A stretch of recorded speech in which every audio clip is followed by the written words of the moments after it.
Hello बच्चों, कैसे हैं आप लोग।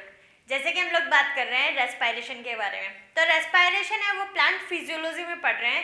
प्लांट फिजियोलॉजी में हम लोगों ने देखा कि प्लांट्स है वो यूकैरियोट्स में आते हैं। तो यूकैरियोट्स में जो रेस्पायरेशन होना है उसके एंजाइम साइटोप्लाज्म और माइटोकॉन्ड्रिया दोनों के अंदर प्रेजेंट होते हैं। साइटोप्लाज्म में वो होते हैं ग्लाइकोलाइसिस के लिए। तो ग्लाइकोलाइसिस है वो ऑक्सीजन की प्रेजेंट और एब्सेंट दोनों में ही प्रेजेंट होगा, पाया जाएगा। लेकिन हम लोग बात किए थे कि क्रेब्स साइकिल और इलेक्ट्रॉन ट्रांसपोर्ट साइकिल है, उसके लिए हमें माइटोकॉन्ड्रिया के स्ट्रक्चर भी ध्यान में होना जरूरी है। तो बच्चों आज हम लोग बात करने वाले हैं माइटोकॉन्ड्रिया के बारे में। तो माइटोकॉन्ड्रिया है जिसमें माइटोकॉन्ड्रिया वर्ड यूज कर रहे हैं, मतलब बहुत सारे माइटोकॉन्ड्रिया के बारे में डिस्कस कर रहे हैं। लेकिन यहाँ पे मैंने एक जो डायग्राम बनाया है वो क्या है, माइटोकॉन्ड्रियन। ठीक है, एक होगा तो उसको माइटोकॉन्ड्रियन कहेंगे, बहुत सारे होंगे तो वो माइटोकॉन्ड्रिया होंगे। इफ हम यदि माइटोकॉन्ड्रिया के स्ट्रक्चर की और पूरी की पूरी डिटेल स्टडी करना चाहते हैं तो ये एक सेल ऑर्गेनेल है जिसके बारे में हमें सेल बायोलॉजी में पढ़ना पड़ता है। लेकिन हम लोग यहाँ पे जो बात करेंगे वो बात उतनी ही करेंगे क्रेब्स साइकिल के लिए कितना इंपॉर्टेंट है और ये ईटीएस के लिए कितना इंपॉर्टेंट है, इसकी स्ट्रक्चर है वो किस टाइप से पाई जाती है, उतना ही डिस्कस हम लोग इस वीडियो में करने वाले हैं। तो आप लोगों को ध्यान में ही होगा कि प्रोकैरियोटिक सेल में किसी टाइप का कोई माइटोकॉन्ड्रिया नहीं पाया जाता। उसी का एक सिमिलर ऑर्गन है वो मेसोसोम है, वो प्लाज्मा मेम्ब्रेन में प्रेजेंट होता है। बहुत सारे बच्चों ने मेरे को आंसर भी किया, आपका सही आंसर था कि प्लाज्मा मेम्ब्रेन के अंदर मेसोसोम है वो प्रेजेंट होता है। अब माइटोकॉन्ड्रिया की बात करें तो माइटोकॉन्ड्रिया है उसके दूसरे नाम भी होते हैं बायोप्लास्ट और एक होता है powerhouse of the cell. ये तो आपको बच्चे को ध्यान में है क्योंकि 6th क्लास से भी शायद नाम आने लग जाता है कि powerhouse of the cell है वो कौन सा ऑर्गेनल है, वो माइटोकॉन्ड्रिया है। फिर माइटोकॉन्ड्रिया का मीनिंग देखते हैं हम लोग। तो माइटो का मीन्स होता है थ्रेड और जो कॉन्ड्रिया है उसका मीन्स होता है ग्रैन्यूल। तो माइटोकॉन्ड्रिया का मीन्स आपको समझ में आ गया होगा कि पूरी की पूरी सेल है उसमें धागे जैसे स्ट्रक्चर्स है वो फैली रहती है, उन्हें हम क्या कहते हैं, माइटोकॉन्ड्रिया कहते हैं।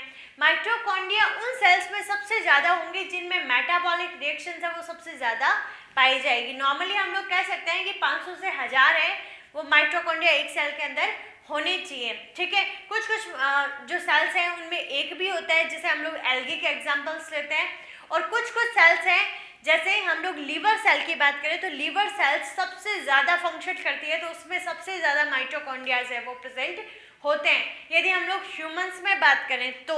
लेकिन हम बर्ड्स में बात करें तो बर्ड्स में फ्लाइंग मसल्स जो होती है उनको उड़ने के लिए सबसे ज़्यादा एनर्जी की रिक्वायरमेंट होती है, तो वहाँ फ्लाइंग मसल्स में सबसे ज़्यादा 5 लाख के अप्रॉक्स है जो हमारे माइटोकॉन्ड्रियाज है वो प्रेजेंट होते हैं। तो यहाँ पे आप देखिए माइटोकॉन्ड्रिया के स्ट्रक्चर में मैंने माइटोकॉन्ड्रिया के स्ट्रक्चर में एक तो सबसे आउटर लेयर बनाई है, आपको दिखाई दे रही होगी, वो कंटिन्यूअस है। आउटर लेयर कैसी है, कंटिन्यूअस है।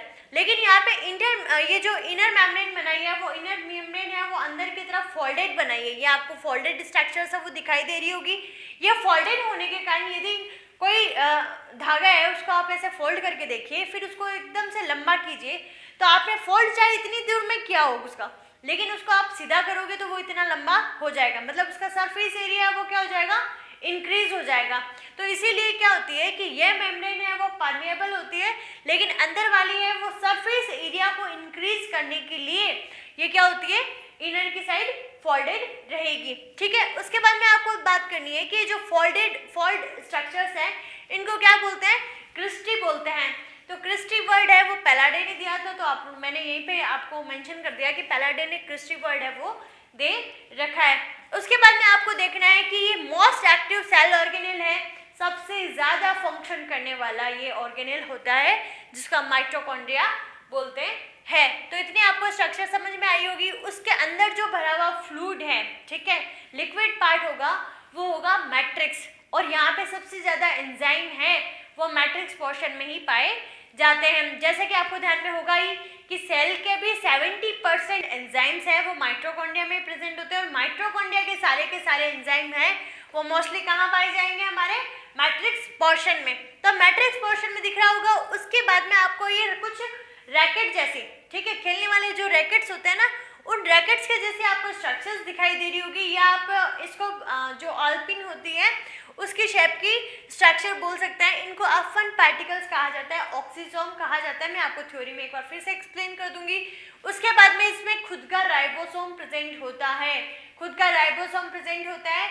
इसका मतलब ये खुद का प्रोटीन संश्लेषण है वो भी खुद ही कर सकता है, और इसी के साथ में इसका खुद का सर्कुलर डीएनए भी प्रेजेंट होता है। जो प्रोकैरियोट्स में पाए जाने वाले राइबोसोम और डीएनए होते हैं वो इसके अंदर भी पाए जाते हैं, जो माइटोकॉन्ड्रिया है। ऐसी ही स्ट्रक्चर हम लोगों ने पढ़ी थी क्लोरोप्लास्ट में। क्लोरोप्लास्ट में भी खुद का राइबोसोम था, उसमें भी खुद का या सर्कुलर डीएनए है वो प्रेजेंट था।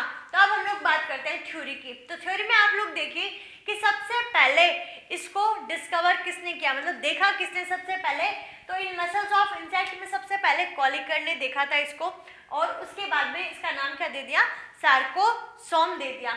उसके बाद में अल्टमान और फ्लेमिंग है, उसको डिस्कवरी का क्रेडिट जाता है। तो डिस्कवरी में आपको अल्टमान और फ्लेमिंग और कॉलिकर ये तीनों ही मिल सकते हैं। उसके साथ में आपको ध्यान में रखना है कि जो माइटोकॉन्ड्रिया नाम है वो माइटोकॉन्ड्रिया नाम किसने दिया, सी बेंडा ने। तो आप लोगों को ये क्वेश्चन है वो ध्यान में रखना है। उसके बाद में आपको ध्यान में रखना है कि हुक ब्लूम, ठीक है, ये एक साइंटिस्ट था। ये हिस्ट्री में पढ़ा जाएगा। हिस्ट्री यदि आप लोग सेल बायोलॉजी में पूरा कंप्लीट पढ़े तो उसमें आपको यहाँ पे 7 से 8 साइंटिस्ट के नाम ध्यान में रखने हैं। यहाँ पे आपको मोटा मोटी किसके, कॉलिकर, अल्टमान, फ्लेमिंग और बेंडा और hook Bloom. Hook Bloom scientist थे, उन्होंने कहा कि site of cellular respiration, cellular respiration है वो यहीं पे होना है। ये चीज़ किसने बताई, हुक ब्लूम ने बताई। उन्होंने कहा इलेक्ट्रॉन ट्रांसपोर्ट सिस्टम और कैप साइकिल है वो यहीं पे ही पाया जाता है। अब इसकी लाइफ साइकिल देखिए कि माइटोकॉन्ड्रिया है वो कितने टाइम जिएगा। तो माइटोकॉन्ड्रिया कितने टाइम जिएगा, 5 to 10 डेज जस्ट। फिर उसका जो रेप्लिकेशन है, मतलब खुद का रीजनरेशन है वो खुद ही से हो जाता है। कोई जो पुराना माइटोकॉन्ड्रिया है वही क्या बना लेगा, नया माइटोकॉन्ड्रिया का फॉर्मेशन कर लेगा, उसको अलग से किसी की जरूरत नहीं होगी। उसके बारे में मैं डिस्कस करूंगी अभी आपसे। इसकी शेप कैसी रहेगी, सिलेंड्रिकल जैसी, ठीक है, इसकी सिलेंड्रिकल शेप रहेगी। फिर डबल मेम्ब्रेनस स्ट्रक्चर है, हम लोगों ने देखा यहाँ पे कि इसकी मेम्ब्रेन है वो कितनी है, डबल मेम्ब्रेन। आउटर है, आउटर पोरियस और परमिएबल, मीन्स इसमें बहुत सारे पोर है वो प्रेजेंट होंगे, जिसके कारण ये क्या रहेगी, परमिएबल रहेगी। और यहाँ पे हम इनर की बात करें तो डीपली फोल्डेड, अंदर की तरफ फोल्ड्स हो रखे हैं ये, ठीक है। तो ये जो अंदर की तरफ फोल्डेड है वो क्या कर रहे हैं, सरफेस एरिया को इंक्रीज करने का काम कर रहे हैं। और इन सरफेस एरिया को इंक्रीज क्या क्यों जा रहे हैं, क्योंकि इनके ऊपर कुछ ऐसे पार्टिकल्स हैं जो क्या करेंगे, एटीपी का सिंथेसिस करेंगे, ठीक है। तो यहाँ पे देखिए कि ऑक्सीसोम, जिसको हम अफन पार्टिकल भी कह सकते हैं, वो क्रिस्टी पे है, वो प्रेजेंट होते हैं ऑन क्रिस्टी, ठीक है। फिर यहाँ देखिए नंबर में कितने होंगे, 10 to the power of 4 to 10 to the power of 5। तो मतलब कि ये बहुत ज्यादा नंबर में होते हैं। इनको F1 और F0 पार्टिकल्स भी कहते हैं। यहाँ पे स्ट्रक्चर देखिए, ये जो मेम्ब्रेन में, मतलब इस इनर मेम्ब्रेन के अंदर जो धसी हुई स्ट्रक्चर रहेगी इसको क्या कहेंगे, F0 या बेसल पोर्शन। और F1 में है वो क्या है, हेड पोर्शन। ये आपको हेड पोर्शन दिखाई दे रहा होगा जिसके अंदर मैंने लिखा है ETS। तो इलेक्ट्रॉन ट्रांसपोर्ट सिस्टम है वो कहाँ पे होगा, यहीं पे पाया जाएगा। तो ETS साइकिल हम लोग यहीं पे पढ़ने वाले हैं, ठीक है। उसके बाद में देखिए कि ऑक्सीसोम को कहा है मैंने functional unit of mitochondria. Mitochondria की सबसे ज्यादा फंक्शन करने वाली जो यूनिट है वो क्या है, ऑक्सीसोम, या हम बात करें F1 पार्टिकल। उसके बाद में देखिए कि मैंने लिखा है कि मैट्रिक्स में क्रैब साइकिल के सारे एंजाइम है वो कहाँ पाए जाएंगे, मैट्रिक्स में प्रेजेंट होंगे। और सिंथेसाइज देयर ऑन प्रोटीन और डीएनए, मीन्स कि अपना डीएनए का भी रेप्लिकेशन खुद से कर लेगा। और प्रोटीन बनाने के लिए इसके अंदर राइबोसोम 70S है वो प्रेजेंट है, जो हम लोगों ने यहाँ पे देख चुके, ठीक है। उसके बाद में हम बात करते हैं, ये सेमी ऑटोनॉमस ऑर्गेनल है। ये जो मैंने आपसे कहा था ना कि ये अपना खुद का रीजनरेशन है वो खुद ही कर लेगा, ठीक है। जो पुराना माइटोकॉन्ड्रिया होगा उसी से नए माइटोकॉन्ड्रियाज है वो बन जाते हैं, तो इनको क्या कहा जाता है, सेमी ऑटोनॉमस ऑर्गेनल, ठीक है। उसके बाद में मैंने कहा कि इसमें अपना खुद का ही जो प्रोटीन सिंथेसिस हो रहा है, खुद का ही डीएनए सिंथेसिस हो रहा है, तो इसका नाम हम सेल विद इन सेल भी बोल सकते हैं। सेल के अंदर सेल पाई जाना, यही सेम नाम हम लोगों ने वहाँ पे पढ़ा था क्लोरोप्लास्ट में, और यही नाम यहाँ पे हमें पढ़ना है, ठीक है। अब आपको जो ध्यान में रखना है वो ध्यान में ये रखना है कि mostly enzyme present in matrix, but सारे के सारे जो क्रेब्स साइकिल के एंजाइम्स है वो कहाँ पाए जाएंगे, मैट्रिक्स पोर्शन में। लेकिन एक ऐसा एंजाइम है जो क्रेब्स साइकिल का होने के बावजूद भी उसमें नहीं पाया जाएगा, वो कौन सा है, सक्सिनिक डिहाइड्रोजनेज।